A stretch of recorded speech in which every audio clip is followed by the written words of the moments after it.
कि आगे चलेंगे। करेंसी ऑप्शन का तारुफ भी हमने ले लिया था। तो जी बेटा, आप क्वेश्चन करना चाह रहे हैं? पूछ लो पूछ लो।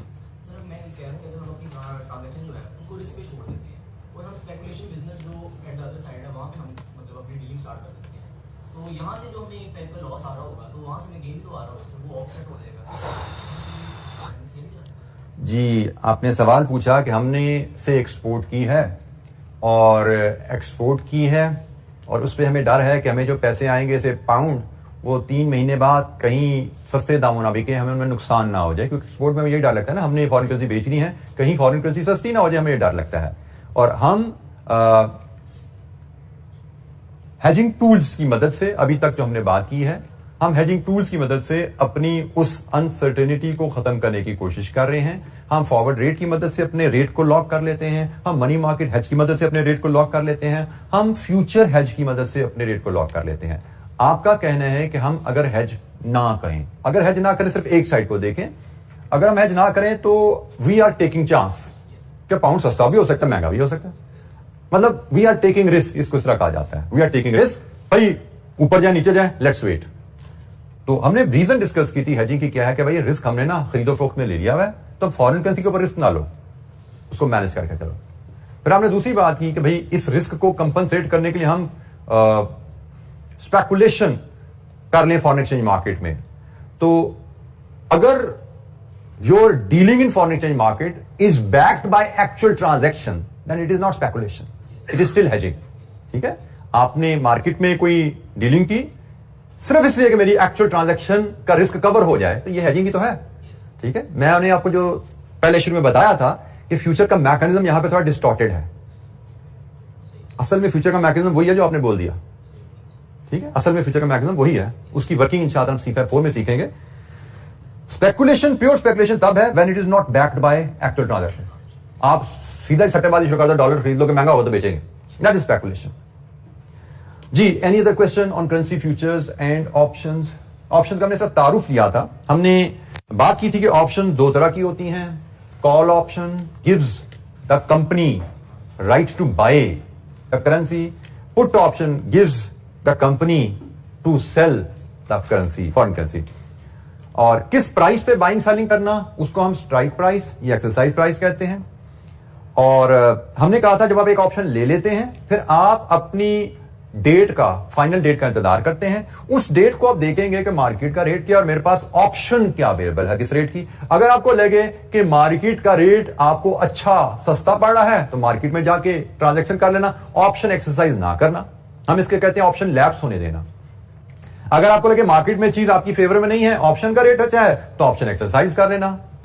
तो ऑप्शन ओवर द काउंटर भी होती है जो कि आप बैंक से ले सकते हो, और option future and option exchanges से भी मिलती है। जिस फ्यूचर एक्सचेंज से आपने फ्यूचर कॉन्ट्रैक्ट लिए वहां से ऑप्शन कॉन्ट्रैक्ट्स भी मिलते हैं। लेकिन ऑप्शन लेने के लिए आपको ऑप्शन प्रीमियम पे करना पड़ता है, क्योंकि बेसिकली है क्या, मैं ओवर द काउंटर ऑप्शन के रेफरेंस से बात करूं। आप बैंक के पास जाते हो, बैंक से कहते हो जी मुझे 220 रुपए में डॉलर खरीदने की ऑप्शन दे दो, कि मेरा दिल चाहेगा तो 3 महीने बाद आके आपसे डॉलर 220 में ले लूं। बेसिकली आपके लिए वो ऑप्शन है, बैंक तो आपको गारंटी दे रहे हैं कि अगर आप 3 महीने बाद उसके पास गए और आपने कहा मुझे 220 के हिसाब से डॉलर चाहिए, तो bank will have to honour it. Bank तो आपको कमिटमेंट दे रहा है, ऑप्शन तो आपके पास है, तो बैंक ये कमिटमेंट फॉर फ्री तो नहीं देगा ना, उसकी वो फीस चार्ज करता है, जिसको हम ऑप्शन प्रीमियम कहते हैं। तो आप ओवर द काउंटर ऑप्शन लो या फ्यूचर एक्सचेंज पे ऑप्शन लो, you have to pay the fee, जिसको हम ऑप्शन प्रीमियम कहते हैं। अच्छा, जब हम बात करते हैं एक्सचेंज पे ऑप्शन की, जिसको हम ट्रेडेड ऑप्शंस कहते हैं, एक ओवर द काउंटर ऑप्शन होगी जो बैंक से लिए, और एक एक्सचेंज से ऑप्शन होगी जिसको हम ट्रेडेड ऑप्शन कहते हैं। तो जब ट्रेडेड ऑप्शन लेते हैं तो इसमें वही स्टैंडर्ड क्वांटिटी वाली बात आ जाती है, जैसे हमने फ्यूचर में बात की थी। वही कॉन्ट्रैक्ट साइज होता है वहां पे, ऐसा नहीं जितने मर्जी डॉलर की पाउंड की ऑप्शन ले लो। जिसका करेंसी में FRA है ना, FRA आप 10,000 का करना चाहो, 25,000 का करना चाहो, 55 का करना चाहो, 1,72,000 का करना चाहो, बैंक आपको ओवर द काउंटर FRA दे देता है। हमने फ्यूचर की बात की, हमने कहा फ्यूचर भी एक तरह के FRA होते हैं, लेकिन उसकी क्वांटिटी स्टैंडर्ड होती है बाय कॉन्ट्रैक्ट साइज। जैसे 1,25,000 डॉलर के मल्टीपल में, मतलब 1 contract, 2 contract, 3 contract. Over the counter की तरह जिस मर्जी अमाउंट पे बात नहीं हो सकती। Same is the case here, option over the counter है, जिस मर्जी अमाउंट की ऑप्शन ले लो, 15,000, 20,000, 4 लाख, 4,02,000, 4,55,000, 3,98,000, हर अमाउंट की ऑप्शन मिल जाती है ओवर द काउंटर। लेकिन ट्रेडेड ऑप्शन एक्सचेंज से लेनी है तो भाई स्टैंडर्ड क्वांटिटी होती है। उसी अंदाज में भी यहां पे जैसे एग्जांपल दी हुई है पाउंड की 62,500, 62,500 का कॉन्ट्रैक्ट साइज है पाउंड का। तो अगर आपको पाउंड की खरीदने की या बेचने की ऑप्शन लेनी है तो that has to be in the multiple of 62,500। एक कॉन्ट्रैक्ट, दो कॉन्ट्रैक्ट, भी 3 कॉन्ट्रैक्ट। फॉर एग्जाम्पल आपको जी मैंने 62,500 पाउंड खरीदना है 3 महीने बाद। 62,500 पाउंड का मतलब एक कॉन्ट्रैक्ट खरीदना है, मतलब कॉल ऑप्शन। तो you need to buy call option, एक कॉन्ट्रैक्ट। आपको जी मैंने 1,25,000 पाउंड बेचना है 3 महीने बाद। 1,25,000 बेचने हैं, 1,25,000 पाउंड बेचने हैं, तो 1,25,000 पाउंड का मतलब 2 कॉन्ट्रैक्ट बेचने हैं, मतलब put option. To need to buy 2 put option contract on pounds. ठीक हो गया। तो हम इस तरह इसको लेकर चलते हैं। और अगर जहां पे हमारी अमाउंट से 1.5 लाख है तो राउंड ऑफ कर लेंगे। 1.5 लाख बटा 62,500 जो फिगर है उसको राउंड ऑफ कर लेंगे कॉन्ट्रैक्ट को, जैसे हमने फ्यूचर में किया था। तो वही स्टैंडर्ड क्वांटिटी का कॉन्सेप्ट यहां पे भी एप्लीकेबल है। पाउंड की खरीदो फरोख्त की ऑप्शन है तो उसकी प्राइस हमें शायद डॉलर में दी जाएगी, ये ध्यान में रखना। हमने पाउंड खरीदने की ऑप्शन लेनी है, हमें प्राइस चाहिए, तो पाउंड की प्राइस तो दूसरी करेंसी में ही होगी ना। Maybe we be told कि अभी प्राइस है डॉलर से 1.6 पर पाउंड। इस प्राइस पे हम 62,500 पाउंड खरीदने या बेचने का राइट ले सकते हैं। और फिर जैसे मैंने कहा हमें प्रीमियम भी देना पड़ता है। प्रीमियम जनरली कोट किया जाता है वो भी पर पाउंड, जिसका प्राइस पर पाउंड है ना, प्रीमियम भी पर पाउंड ही कोट किया जाता है। बस होता यह है कि प्रीमियम बड़ी छोटी अमाउंट होती है, ये सेंट्स में कोट किया जाता है। प्राइस तो डॉलर पर पाउंड में है, नॉर्मली प्रीमियम स्मॉलर डिनोमिनेशन में। पाउंड खरीदने की ऑप्शन लेनी है तो भाई इतना प्रीमियम दो, ऑप्शन मिल जाएगी। उसके बाद ऑप्शन के तहत पाउंड खरीदने हैं तो भाई ये डॉलर पे करना, पाउंड भी मिल जाएंगे। तो मतलब लेट्स अज्यूम आपको कहा जाता है कि 1 पाउंड खरीदने की ऑप्शन 2 सेंट्स है, तो आपने 2 सेंट पे करके पहले 1 पाउंड खरीदने की ऑप्शन ली। फिर जब पाउंड खरीदने का टाइम आया you decided to exercise the option. इसका मतलब फिर आपने 1.6 डॉलर मजीद पे कर दिया ना 1 पाउंड के बदले, तो आपको ऑप्शन के थ्रू पाउंड खरीदना 1.62 डॉलर का पड़ गया। ऐसे 2 सेंट्स पहले आपने प्रीमियम पे किया था, ऑप्शन ली कि भाई मैं चाहूं तो पाउंड खरीद लूं 1.6 डॉलर पे, 2 सेंट देके ऑप्शन ले ली। और जब पाउंड खरीदने का टाइम आया आपको लगा पाउंड खरीदना ऑप्शन से ही बेहतर है, तो आपने 1.6 डॉलर देके पाउंड ले भी लिया। तो 2 सेंट्स हैं बटा 100 का तो डॉलर बन गई है, इंटू 1.6 आपको 1.62 डॉलर्स पर पाउंड पड़े। ठीक है। तो ऑप्शन के थ्रू करेंसी खरीदना, हाँ ये खरीदना या नहीं खरीदना ये तो उस डेट पे आप जाके फैसला करते हो सकता है मार्केट में पाउंड सस्ता हो, आप मार्केट से बाय कर लेना। अच्छा, हमारे पास 2 एग्जांपल्स हैं करेंसी ऑप्शंस को डिस्कस करने के लिए। एग्जांपल नंबर 1 पेज 228 पे आई है जी, वहां से हम इसको वॉक थ्रू करते हैं इन एग्जांपल्स को। सिंपल केस है जी, ऑप्शन में जो हमें वर्किंग दी गई है कोई बहुत ज्यादा एडवांस वर्किंग हमारे पास नहीं है, बिल्कुल ही आसान सी 2 एग्जांपल हैं पेज 528 पे, इनके हम वॉक थ्रू करके इंशाल्लाह 228 पे। Example 1, a company expects to pay 1 million euro, a US company expects to pay 1 million euro to a supplier in Belgium। US company की होम करेंसी डॉलर्स होती है और उसको यूरो खरीदना पड़ेगा। इसका मतलब it is now November and the payment is due in March. The company wants to use currency options to hedge the exposure. Each currency option is for 125,000 euros. ये contract size आ गया, एक option contract 1,25,000 euro का है। इसका मतलब आपने 1 million euro bye करने का कॉन्ट्रैक्ट करना है। You can only have contracts in the multiple of 1,25,000। The company will need to buy euros to make the currencies at the supplier. Therefore, it wants to hedge. अच्छा, हम यहां से पहले hedge बना लेते हैं जी। हमारा hedge क्या बनना चाहिए? हमें कितने कॉन्ट्रैक्ट्स बाय करने हैं और कौन से बाय करने हैं? ऑप्शंस की example 1, company needs to buy, US company needs to buy euro 1 million over euro 125। कितना जी? पूरे 8 आ गए, राउंड ऑफ की जरूरत नहीं पड़ी। 8 कॉन्ट्रैक्ट्स। कौन से कॉन्ट्रैक्ट्स? कॉल, बिल्कुल ठीक है जी, कॉल ऑप्शन कॉन्ट्रैक्ट्स। हमने कहा यूएस कंपनी को 8 कॉल ऑप्शन कॉन्ट्रैक्ट्स चाहिए यूरो के, 8 कॉन्ट्रैक्ट्स ऑफ यूरो 125,000 ईच। ठीक है जी, ये हमारा हेज के लिए ऑप्शन आ गई।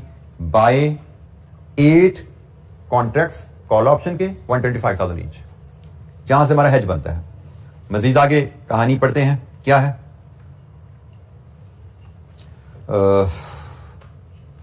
बाय कॉल ऑप्शन हमने बात कर ली। लेट्स अज्यूम हमें जो स्ट्राइक प्राइस मिली है वो $1.24 पर यूरो है, और जो हमें प्रीमियम हमसे मांगा जा रहा है वो 3.43 सेंट्स पर यूरो है। 3.43 सेंट्स पर यूरो है। इसको भी हम अपनी वर्किंग में इनकॉर्पोरेट करें। हमने कहा जी हमारी स्ट्राइक प्राइस जो हम ले रहे हैं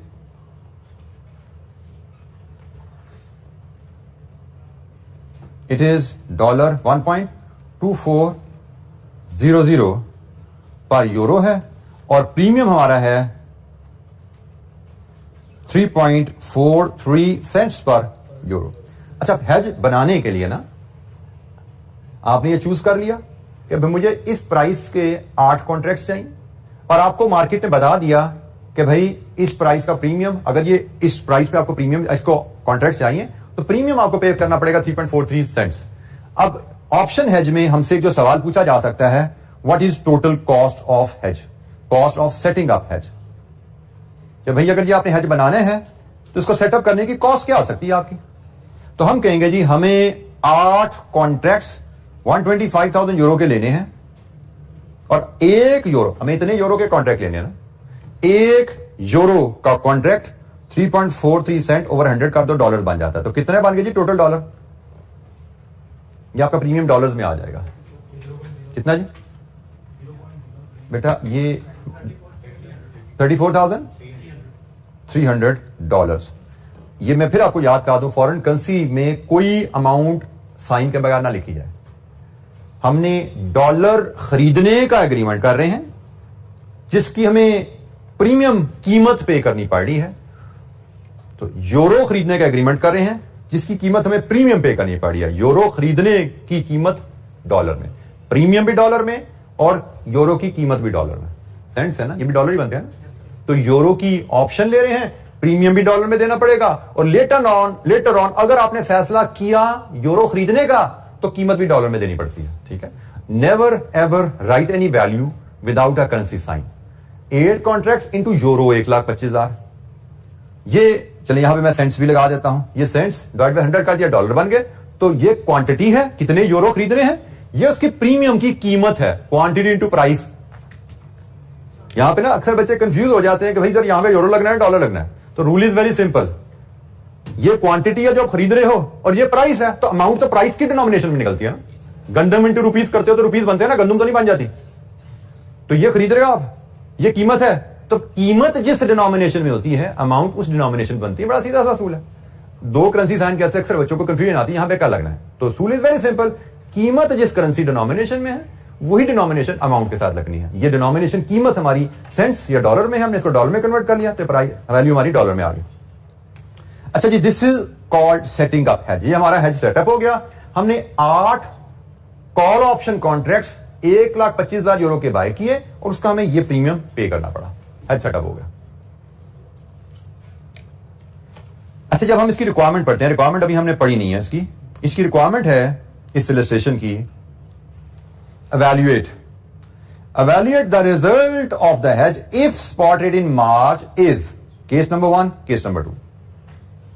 इन दोनों केसेस में आप अपने हेज की आउटकम बताओ क्या बनेगी।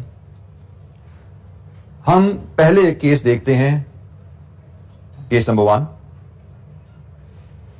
हम इसकी आउटकम, ये हेज सेटअप करने को हमने देख लिया, अब हम आउटकम पे जाते हैं और आउटकम में केस नंबर 1 को पहले डिस्कस करते हैं, जिसमें हम कह रहे हैं जी स्पॉट इज $1.350 पर यूरो, ये कीमत है। अच्छा जी, जब आपका वक्त आता है एक्चुअली यूरो खरीदने का, तो हमने कहा कि हमने ली थी ऑप्शन कि हम $1.24 पर यूरो में हम मार्केट से यूरो ऑप्शन के थ्रू यूरो ले सकते हैं। मार्केट में चल रहा है रेट ये, हमें यहां पे सबसे पहले फैसला करना है, should we exercise the option or not, should we buy euro at this price or at this price. हमें देखना पड़ेगा हमारे लिए बेहतर क्या है। यहां पे 1 यूरो के लिए हमें कीमत देनी पड़ेगी 1.24, यहां पे 1 यूरो के लिए कीमत देनी पड़ी है कम, मार्केट में कम देनी पड़ रही है, तो we will not exercise the option. In this case, our decision will be do not exercise option. जब ऑप्शन एक्सरसाइज नहीं करनी, इसका मतलब क्या है? Buy 1 million euro at spot. हमने ऑप्शन एक्सरसाइज नहीं करनी, इसका मतलब है कि मार्केट से यूरो खरीदो. यूरो सेकंड करेंसी है. अच्छा, यहां पे अब हाई लो का चक्कर तो है नहीं है कि रेट अवेलेबल है. ऐसे अगर तो हाई लो रेट होते ना, फिर हमने यूरो बाय करने हैं, उस हिसाब से रेट सेलेक्ट करते. First currency, second currency, high low के हिसाब से रेट लेते. यहां पे एक ही रेट है, तो इस केस में हाई लो का तो चक्कर ही नहीं है. लेकिन जरूरत तकसीम का तो ख्याल रखना है. हमने यूरो को सेकंड करेंसी को कन्वर्ट करना है. Second currency conversion is multiplication. तो जनाब कितने डॉलर बने? हमने ये यूरो खरीदे हैं, कीमत डॉलर में है, तो हमारी अमाउंट डॉलर में आ रही है. कितने जी? 125,000. ये जी डॉलर्स हैं. And don't forget to add this premium cost. Decision हमने सिर्फ इसको इससे कंपेयर करके ले लिया. ये हमारी संक कॉस्ट है. डिसीजन मेकिंग के कॉन्सेप्ट के तहत है ये संक, लेकिन बहरहाल हमारी ट्रांजैक्शन कॉस्ट तो है ना. फैसला करते हुए, आई रिपीट, हमने सिर्फ इसको कंपेयर करना है. फैसला करते हुए ये रेलेवेंट है क्योंकि ये संक कॉस्ट है. फैसला हमने कर लिया, लेकिन जब हमसे ट्रांजैक्शन कॉस्ट पूछी जाती है तो फिर हम इसमें ऐड करेंगे प्रीमियम ऑलरेडी पेड. वो भी है जी डॉलर्स में $34,300. और यहां से हमारी बनती है total cost of buying 1 million euro through option hedge. Total cost of buying 1 million euro through option hedge. कितनी है जी कॉस्ट? 1269300 डॉलर. यह है जी आपका केस नंबर 1. अगर आप केस नंबर 1 से चलेंगे, this is how you will and up. आपको $1 million की कॉस्ट क्या पड़ती है? केस नंबर 2 है जी, जिसमें वो कहता है स्पॉट रेट आ गया आपका $1.2450 पर यूरो पे. फिर वही बात, आपने कंपेयर करना है इसको स्ट्राइक प्राइस से. आप $1 $1.25 का खरीदना चाहोगे या $1 $1.25 का खरीदना चाहोगे? 2.4. बिल्कुल ठीक है. आपका डिसीजन है एक्सरसाइज ऑप्शन. एक्सरसाइज ऑप्शन करने का मतलब आपने बाय 8 कॉन्ट्रैक्ट्स. अब यहां पे ख्याल रखना है क्योंकि यहां पे राउंडिंग ऑफ भी आ सके. 8 कॉन्ट्रैक्ट्स ऑफ 125 यूरो ईच. ये लादा बात है, यहां पे राउंडिंग ऑफ नहीं, ये 1 million euro ही बने हैं. बट मैंने यहां पे लिखा इसलिए है ताकि आपको याद रहे, जब ऑप्शन एक्सरसाइज होनी है तो ऑप्शन कॉन्ट्रैक्ट्स के हिसाब से चलना है. ऑप्शन कॉन्ट्रैक्ट के हिसाब से चलना है. तो हमने कहा जी ऑप्शन एक्सरसाइज करने का मतलब यहां पे क्या है कि 8 कॉन्ट्रैक्ट्स ऑफ 125,000 यूरो जो कि $1 million बनते हैं, इनको 1.24 के हिसाब से खरीदो. तो कितना बना जी? 1240000. ऑप्शन से डॉलर खरीदे तो क्या है, और premium cost as before already pay की हुई है. एड प्रीमियम कॉस्ट वो है जी कितनी? 34,300. और लीजिए जी, इसको सम अप कर लीजिए. 74300. ये है जी इस केस में total cost of buying 1 million euro through option hedge. Option hedge का फायदा क्या है कि यूरो मार्केट में जितना मर्जी महंगा हो जाए, यूरो मार्केट में जितना मर्जी महंगा हो जाए, आपको 1.24 से महंगा नहीं खरीदना. यूरो बेशक 1.5 पे चला जाए, $1.5 का हो जाए मार्केट में, आपकी कॉस्ट इससे ऊपर नहीं जाएगी. ऑप्शन में हेजिंग ये है कि अब यूरो जितना मर्जी महंगा हो, आपको घर बैठे पता है कि मुझे इससे ज्यादा कॉस्ट 1 million की नहीं पड़ने वाली. वो 1.26 पे चला जाए, 1.27 पे चला जाए, 1.28, 1.5 पे चला जाए, आपके पास तो ऑप्शन है. प्रीमियम ऑलरेडी पे किया हुआ है, रेट लॉक हुआ है, आपकी कॉस्ट 1 million euro की इससे ऊपर नहीं जाएगी. हाँ, इस प्रीमियम देने का एक जो फायदा आपके पास है कि भाई अगर यूरो सस्ता होगा ना तो उसका फायदा आपको मिलेगा. एफआरए में ऐसा नहीं होता था. एफआरए में रेट ऊपर जाए नीचे जाए आपकी फिगर लॉक है. यहां पे ऐसा नहीं है. यहां पे रेट ऊपर जाए तो फिगर लॉक है, रेट नीचे जाए तो फिर रेट आपकी फेवर में ऊपर है. आप फायदा उठा लो सस्ते यूरो का. ये करेंसी ऑप्शन ये हमने एक फॉरेन करेंसी पेमेंट का हेज बनाया, ऑप्शंस को लेके फॉरेन करेंसी पेमेंट का हमने हेज बनाया। हमारे पास एक और एग्जांपल यहां पे गिवन है क्वेश्चन में, फॉरेन करेंसी रिसीट का हेज, ऑप्शन को लेके फॉरेन करेंसी रिसीट का हेज। इसकी कहानी पढ़ते हैं जी, एग्जांपल 2 इसी पेज के नीचे बॉटम पे आ रही है। Suppose that a US company has a net cash inflow of euro 2 million due against exports to Germany. Germany से पैसा आना जी। The receipt date is not known exactly but should occur in late March. On 15 January company decides to buy 16 put option contracts on euro. यहां पे उसने जिक्र नहीं किया बट शायद उसने वही 1,25,000 कॉन्ट्रैक्ट साइज जो है उसी को लेकर इसने ये वर्किंग बनाई हुई है। तो 2 मिलियन को 1,25,000 से डिवाइड करो तो 16 कॉन्ट्रैक्ट्स ही आते हैं। और स्ट्राइक प्राइस उसने कहा जी 1.8 है, जिसकी एक्सपायरेशन अप्रैल है। अच्छा, करेंसी ऑप्शन में हमने एक जुमला शायद मैंने क्लास में नहीं बोला। Currency option gives you option to buy or sell either on a specific date or before a specific date. दो तरह की ऑप्शन होती है। फॉर एग्जाम्पल, आप बैंक के पास जाते हो, बैंक से कहते हो मुझे 15 नवंबर डॉलर की कॉल ऑप्शन चाहिए, मिल जाएगी। बैंक से कहते हो मुझे 12 दिसंबर की पाउंड की पुट ऑप्शन चाहिए, 12 दिसंबर की पुट ऑप्शन मिलेगी कि 12 दिसंबर को पाउंड बेच सकते हो, 15 नवंबर को डॉलर खरीद सकते हो। ऑन द डेट एक्सरसाइजेबल है। फिर ऑप्शन में एक फ्लेक्सिबिलिटी भी होती है, जैसे इस तरह केस में उसने कहा जी एग्जैक्ट डेट नहीं पता हमें पैसे आने का, मैं उसमें फिर आप फ्लेक्सिबल ऑप्शन लेते हो, जिसमें आप बैंक से कह सकते हो जी मुझे 30 नवंबर तक, 20 को है 25 को है मैं नहीं पता, मुझे आप 30 नवंबर तक की ऑप्शन दे दो, मुझे आप 31 दिसंबर तक की ऑप्शन दे दो। ठीक है, जहां तक आपको डेट नहीं पता you can have flexibility. Flexible option भी अवेलेबल होती है जिसमें डेट के बारे में आपको फ्लेक्सिबिलिटी मिल जाती है कि भाई रेट लॉक है, इस रेट पे इस डेट तक जब मर्जी खरीदो फरोख्त कर लेना। जाहिर बात है प्रीमियम उस हिसाब से बैंक लेगा, उसकी अपनी कैलकुलेशन होगी, वो आपको जितनी फ्लेक्सिबिलिटी देगा उसके हिसाब से आपका प्रीमियम वो ले लेता है। तो जैसे यहां पे उसने कहा क्योंकि शायद चांसेस है लेट मार्च में पैसे आने की, लेकिन चांसेस है कंफर्म डेट पता नहीं है, तो कंपनी ने अप्रैल की डेट की एहतियातन ऑप्शन ले लिया, क्योंकि ऊंच नीच भी हो जाए, अप्रैल भी चढ़ जाए तो हमारे पास ऑप्शन अभी पड़ी हो, हमारी ऑप्शन एक्सपायर ना हुई हो। तो ये जनाब ऑप्शन ले ली गई। अब हमसे कहा क्या जाता है, ऑप्शन प्रीमियम भी उसने बता दी, वो $0.025। अब यहां पे उसने प्रीमियम डॉलर में दे दिया। अब ये उसकी मर्जी है, भाई कभी सेंट में दे कभी डॉलर में दे, तो यहां पे उसने डॉलर में दे दिया प्रीमियम, कोई बात नहीं।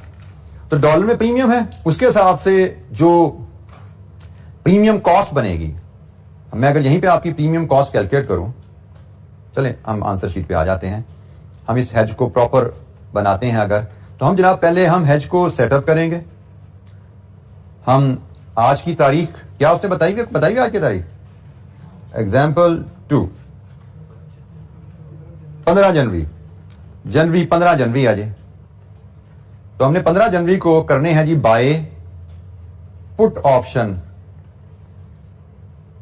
Contracts on euro. कितने कॉन्ट्रैक्ट्स, 2 मिलियन डिवाइडेड विद 125,000 16, और इसका प्रीमियम बनेगा, हमें क्वेश्चन में गिवन है $0.0250 पर यूरो, और हमने 16 कॉन्ट्रैक्ट्स ऑफ 1,25,000 यूरो लिए हैं, तो हमारा प्रीमियम बना कितने डॉलर्स,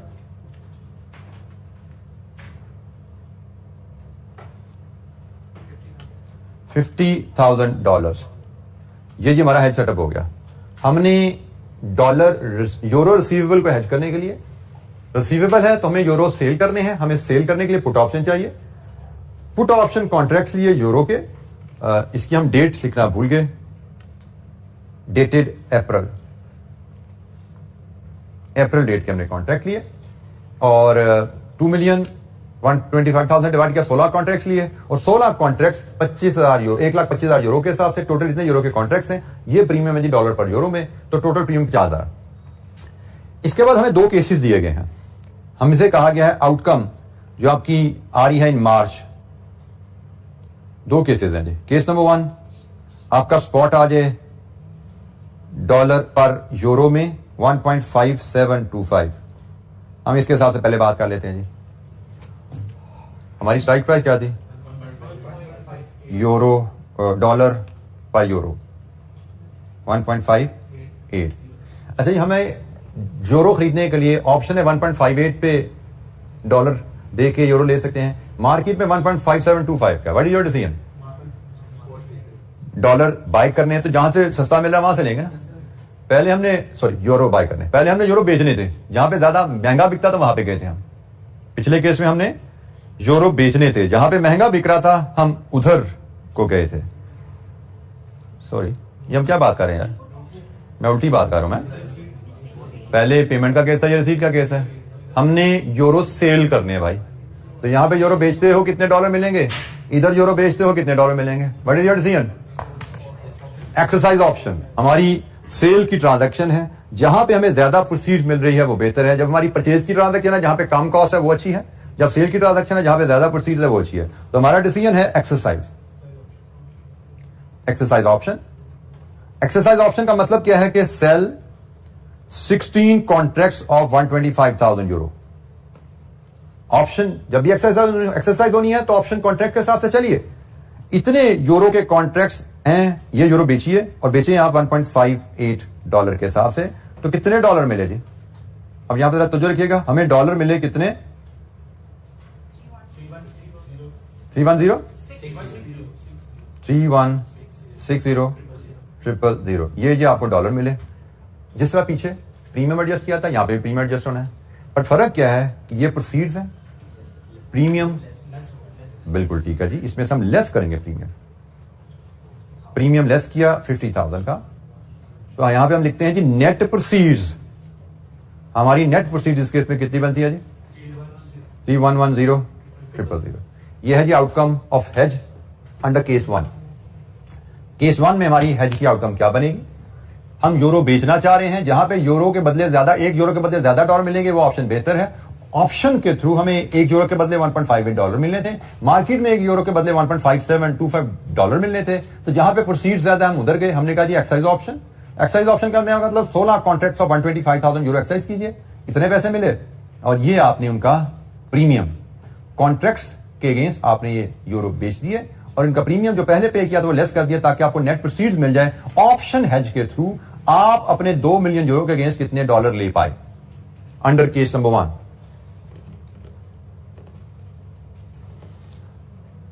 केस नंबर 2 में वो कहता है जी अगर स्पॉट डॉलर पर यूरो आपका चला जाए 1.5875 पे, मतलब मार्केट में डॉलर पर यूरो 1.5875 पे है और आपके पास ऑप्शन है 1.58 पे डॉलर बेचने की, तो आपका डिसीजन बड़ा ऑब्वियस है, डू नॉट एक्सरसाइज ऑप्शन। क्योंकि आपको मार्केट में 1 यूरो के बदले ज्यादा पैसे मिल रहे हैं ना, तो मार्केट में 1 यूरो के बदले ज्यादा पैसे मिल रहे हैं, तो काम सीधा सा है, सेल यूरो 2 मिलियन।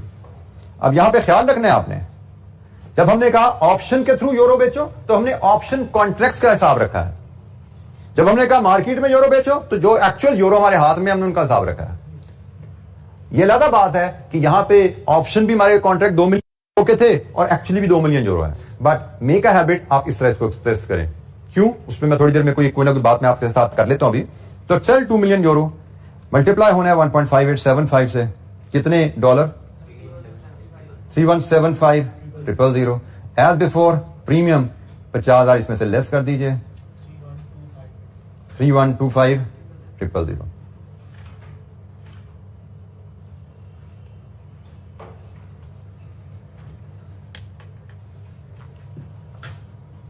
जी ऑप्शन करेंसी ऑप्शंस क्या है?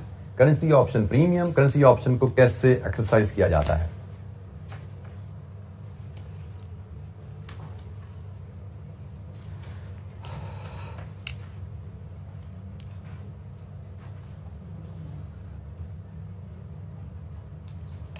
अच्छा जी, यूके कंपनी का एक केस लेते हैं।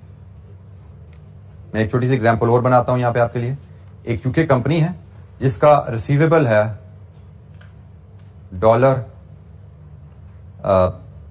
$5 मिलियन। स्पॉट चल रहा है ऑन से, आज की तारीख लें 5 अगस्त को, इट इज व्हाट, यूके में डॉलर पर पाउंड रेट कोट होता है, इट इज 1.5240. ठीक हो गया. तो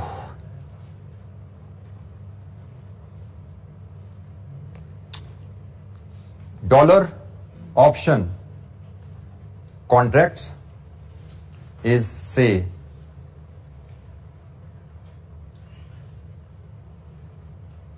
डॉलर से 125,000. मैं फिलहाल एक केस को ऐसे रखते हैं. एंड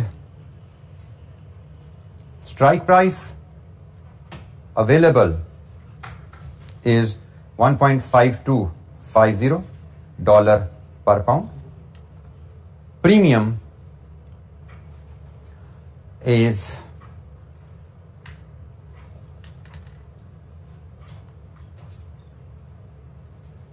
डॉलर खरीदने की ऑप्शन है, डॉलर खरीदने की ऑप्शन है तो प्राइस पाउंड में आएगी ना, मेरी माई मिस्टेक. डॉलर खरीदने की ऑप्शन है, प्राइस इज इन पाउंड. इसके उसको हम लाएं या ना लाएं, इनडायरेक्ट कोट मेरा ख्याल है रहने दें. जिसके उसको इनडायरेक्ट कोट आ जाएगा मुझे कॉम्प्लिकेट हो जाएगा, तो मुझे लगता है इसके उसको हम रहने दें. ऐसे मुझे लग रहा था पहले मैं डिस्कस कर लेना चाहिए, लेकिन फिर ऑन द सेकंड थॉट मुझे लगता है कि चीज़ कॉम्प्लिकेट हो जाएगी. कि ये बड़ा एक मसला होता है किस हद तक जाएं किस हद तक ना जाएं जब एडवांस टॉपिक यहाँ पे आ जाता है. तो मुझे लगता है करेंसी ऑप्शन की डिस्कशन हम यहीं पे ही फिलहाल रोकते हैं. जो दो एग्जाम्पल की हैं हम इसी तक अपनी बात महदूद रखते हैं. हमने रिसीवेबल की भी हेजिंग देख ली है, हमने पेबल की हेजिंग भी देख ली है. एनी क्वेश्चन, कोई सवाल?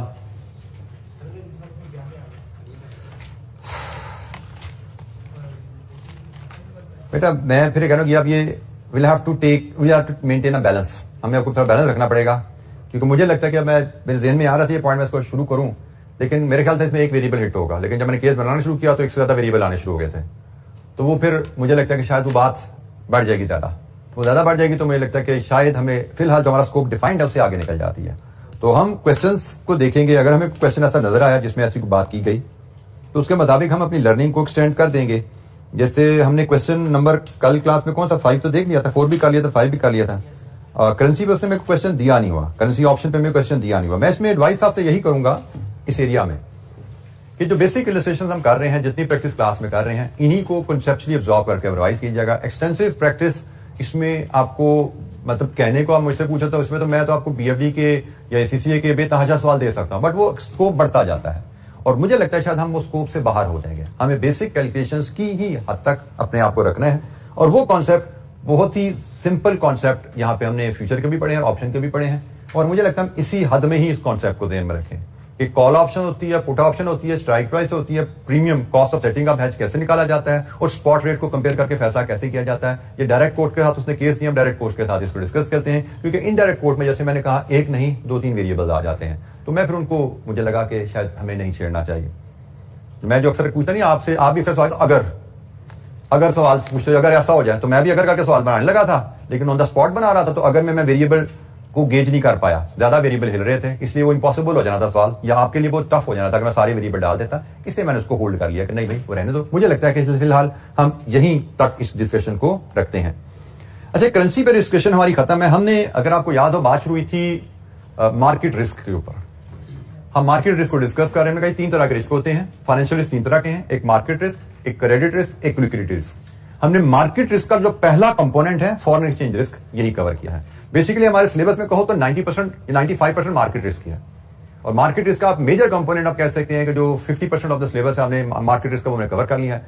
अब मे बी 40% मार्केट रिस्क का 40% जो है अगला पार्ट हमें उस पर बात करनी है, that is interest rate risk. अब ये इंटरेस्ट रेट रिस्क क्या है, इस पे हमें थोड़ी सी बात करनी है. इसकी मैनेजमेंट की बात करेंगे. जिस तरह बिजनेस में इंपोर्ट एक्सपोर्ट में डील करते हैं, आपको फॉरेन एक्सचेंज रेट के ऊपर नीचे होने से प्रॉफिटेबिलिटी पे इंपैक्ट आते हैं. इसी तरह जब आप बिजनेस कर रहे हैं तो अक्सर बिजनेसेस में लोन्स भी लिए जाते हैं, अक्सर बिजनेसेस में इन्वेस्टमेंट्स भी की जाती हैं सरप्लस फंड्स की, और इंटरेस्ट रेट्स भी हिलते रहते हैं, वो भी ऊपर नीचे होते रहते हैं. जैसे फॉरेन एक्सचेंज रेट है मार्केट में बदलता रहता है, इंटरेस्ट रेट भी तो बदलते रहते हैं.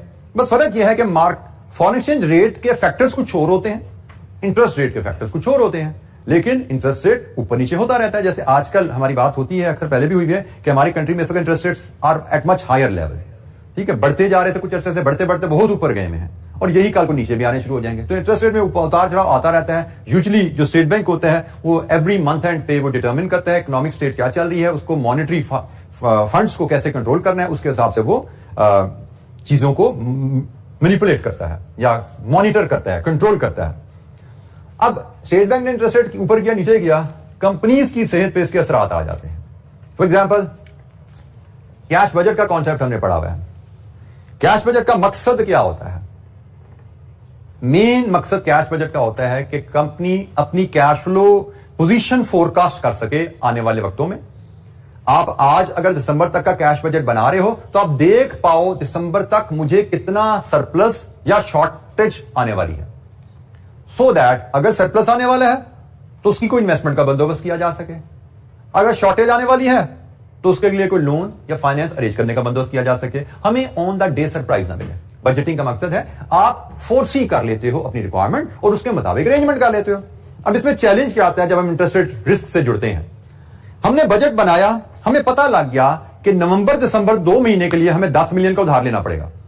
बजट में बता दिया नवंबर दिसंबर में हमें 10 मिलियन का उधार चाहिए 2 महीने के लिए। अब 2 महीने का उधार चाहिए तो पता लग गया, बट उस उधार की कॉस्ट क्या होगी, इंटरेस्ट कितना पे करना पड़ेगा, क्वेश्चन मार्क। क्योंकि आज का इंटरेस्ट रेट तो मुझे पता है, आज बैंक से लोन लूं मुझे किस रेट में मिलेगा पता है, बट नवंबर में मैं बैंक से लोन लेने जाऊंगा किस रेट में मिलेगा। इंटरेस्ट रेट तो बदलते रहते हैं, ऊपर भी जा सकते हैं नीचे भी जा सकते हैं। Although we can develop a forecast कि भाई अंदाजन रेट नवंबर तक जाते जाते नीचे ही आने की उम्मीद है, बट उम्मीद है कितने नीचे आएंगे और अगर ऊपर चलेगा तो कितने ऊपर जाएंगे, कोई गारंटी नहीं है। इसको हम कहते हैं company is facing interest rate risk. Company को अपनी कैश फ्लो नीड पता लग गई, कंपनी को अपनी बोरिंग नीड पता लग गई, लेकिन बोरिंग नीड के साथ एसोसिएटेड इंटरेस्ट कॉस्ट पे रिस्क है कि भाई वो कितना इंटरेस्ट कॉस्ट हमें पे करना पड़ेगा, उस पर क्वेश्चन मार्क है। ये इन्वेस्टमेंट नीड भी हो सकती थी कि जी दिसंबर में हमें 5 मिलियन सरप्लस आएगा 2 महीने के लिए, तो हम उसको बैंक में 2 महीने के लिए डिपॉजिट करवाना चाहेंगे, तो भाई 5 मिलियन 2 महीने के लिए डिपॉजिट कराना ये तो पता लग गया, बट उस पर इनकम किस रेट पे मिलेगी दिसंबर में, question mark. This is also interest rate risk. के इंटरेस्ट रेट रिस्क फिर क्या हुआ कि फ्यूचर में इंटरेस्ट रेट की पॉसिबल फ्लक्चुएशन की वजह से you can not forecast your profit accurately. आपको पता है मुझे लोन लेना है, आपको पता है मैंने इन्वेस्टमेंट करनी है, कितनी अमाउंट वो भी प्रिसाइजली तो नहीं, एस्टिमेटेडली अमाउंट आपने डिटरमिन कर ली कैश बजट से, रेट पे क्वेश्चन मार्क आ गया। This is called interest rate risk. Interest rate के बदलने की वजह से आपके प्रॉफिट में उतार चढ़ाव आएगा। अच्छा, यहां पे ये भी चीज ध्यान में रखना कि मैं तो बात करता आपने लोन लेना है, किस रेट पे मिलेगा टेंशन है, इन्वेस्टमेंट करनी है, किस रेट पे इन्वेस्टमेंट करोगे टेंशन है। लेकिन इसमें एक और पहलू भी होता है इंटरेस्ट रेट रिस्क में। आपने लोन लिया हुआ है ऑलरेडी, लेकिन लिया है फ्लोटिंग रेट पे। फ्लोटिंग रेट का कॉन्सेप्ट है ना, कायबोर +2 reviewed every month monthly review के साथ आपने इन्वेस्टमेंट की हुई है कायबोर पे, रिव्यूड एवरी मंथ। तो भाई आपने लोन लिया हुआ है अगर फ्लोटिंग रेट पे, तो फ्लोटिंग रेट लोन के साथ भी आपको इंटरेस्ट रेट रिस्क रहता है कि भाई अगले महीने पता नहीं स्टेट बैंक इंटरेस्ट रेट कितना बढ़ा देगा, पता नहीं अगले महीने हमारी इंटरेस्ट कॉस्ट क्या आएगी। तो आपने लोन लेना है तब भी इंटरेस्ट रेट रिस्क है आपको, आपने लोन लिया हुआ है लेकिन फ्लोटिंग रेट पे लिया हुआ है फिर भी इंटरेस्ट रेट रिस्क है कि इंटरेस्ट रेट बदलने से आपकी कॉस्ट बदल जाएगी। हां, अगर आपने लोन लिया हुआ है फिक्स्ड रेट पे फिर इंटरेस्ट रेट रिस्क नहीं है, क्योंकि इंटरेस्ट रेट ऊपर जा नीचे जा आपका रेट तो लॉक है ना, ठीक है। तो यही केस इन्वेस्टमेंट में भी बात हो जाती है कि आपने इन्वेस्टमेंट करनी है तो इंटरेस्ट रेट रिस्क है, आपने इन्वेस्टमेंट की हुई है फ्लोटिंग रेट पे तो भी इंटरेस्ट रेट रिस्क है। हां, अगर आपने इन्वेस्टमेंट की हुई है फिक्स्ड रेट पे फिर इंटरेस्ट रेट रिस्क नहीं है। तो इंटरेस्ट रेट रिस्क क्या हुआ कि इंटरेस्ट रेट के बदलने से हमारे इनकम या एक्सपेंस पे इंपैक्ट आएगा, ये इंटरेस्ट रेट रिस्क है। और इसके बाद इंटरेस्ट रेट रिस्क की मैनेजमेंट की कहानी शुरू होगी, इसको कैसे मैनेज करना है। जैसे हमने फॉरेन एक्सचेंज रिस्क को पहले डिफाइन किया था, फॉरेन एक्सचेंज रेट रिस्क क्या है, तो उसके मैनेजमेंट के हमने टूल पढ़े, FRA, money market, futures, option. अब इंटरेस्ट रेट की हम बात कर रहे हैं, इंटरेस्ट रेट रिस्क क्या है, अब इसकी मैनेजमेंट के टूल है, उनमें भी टर्म्स लगभग वही आ रही हैं, FRA, फ्यूचर्स एंड ऑप्शंस। ये 3 टूल हैं जो हम यहां पे डिस्कस करेंगे। मनी मार्केट का टूल ऑफ कोर्स यहां पे डिस्कस नहीं होता, वो यहां पे एप्लीकेबल नहीं है। FRA, फ्यूचर्स एंड ऑप्शन, ये 3 टूल हैं शायद हमारे स्कोप में जो इंटरेस्ट रेट रिस्क के हैं, और इंटरेस्ट रेट रिस्क की ही डिस्कशन हमारी जरा ज्यादा थोड़ा टाइम लेगी। इसके बाद की जो डिस्कशन है वो हम आराम से बाइंड अप कर पाएंगे। तो जो प्लान मुझे बनता नजर आ रहा है कि हम कल का लेक्चर रूटीन में करेंगे, उसके बाद संडे का हम एक टाइम रखेंगे। संडे में फिर हम जरा आराम से रिलैक्स वे में 1 घंटा, 1.5 घंटा, 2 घंटा जितना में चाहिए होगा उसमें लगा कर आराम से हम कवर कर लेंगे। मैं इसमें जैसे मैंने आपको शुरू में बोला था, ये थोड़ी सी फारसी जबान यहाँ पे शुरू हो जाती है, बड़ी मुश्किल होता है बताना में, जैसे मुझे खुद अल्फाज चुन चुन के बोलने पड़ते हैं। ज्यादा मुश्किल इसलिए भी हो जाता है कि ये टॉपिक्स बहुत डेप्थ में जा रहे होते हैं, तो बात करते करते बात का, जैसे अभी मैं फिर वो एक होता ना बहकने लगा था, एक साइड पे निकलने लगा था, मुझे टाइमली एहसास हो गया, मैं रोक लिया। तो ये चैलेंजिंग होता है, और मैं चाहता नहीं कि मैं इसमें आपको एक लेक्चर में बर्डन करूं, क्योंकि आपकी भी मेंटल मैच्योरिटी मुझे ज़हन में रखनी है। इसमें मैं बहुत ही स्लो पेस पे चल रहा हूं। पूरे दिन में हमने सिर्फ अगर देखें तो क्या पढ़ा है, हमने करेंसी ऑप्शंस की 2 एग्जांपल की हैं, और इंटरेस्ट रेट रिस्क होता क्या है, सिर्फ ये 2 चीजें हम समझी हैं। तो इसी पेस पे हम चलेंगे कल भी और परसों भी। आई एम क्वाइट होपफुल इंशाल्लाह हम संडे को इसको कंफर्टेबली वाइंड अप कर लेंगे। तो मेरे ख्याल में उसके बाद इंशाल्लाह फिर विल डिस्कस अबाउट रिवीजन या जो हमारी डिस्कशन सेशन उसके बारे में। आज के लिए इतना है जी, थैंक यू वेरी मच, अस्सलाम वालेकुम।